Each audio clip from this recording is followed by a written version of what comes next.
Catherine Bernardo sa pagkawala ni Ronaldo Valdez aka Lolo Sir ng seryeng Too Good to Be True.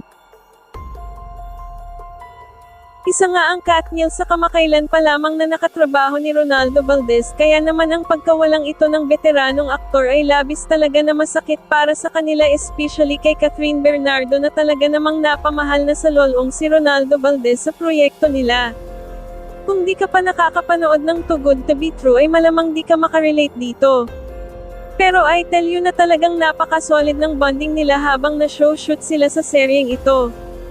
Nung matapos na nga ang palabas na ito ay labis talagang nalungkot si Catherine at talagang naging emotional dahil nga sa maghihiwalay na sila ng landas at may kanya-kanya na namang mga proyekto.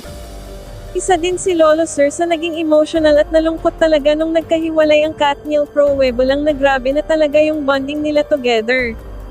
At ngayon nga na napabalitang sumakabilang buhay na nga si Ronaldo Valdez ay gaya natin, isa din talaga si Catherine Bernardo sa labis na nagluluksa sa pagkawala ni Lolo Sir. Dagdagan pa nakakahiwalay lang ng Katniel love team ay tiyak na grabe talaga ang pinagdadaanan ni Catherine Bernardo ngayon. Sana malampasan mo ang sitwasyong ito sa buhay mo, Miss Catherine Bernardo. Mahal ka po naming mga fans mo. Ikaw, ano ang masasabi mo sa usaping ito? Like, subscribe and share.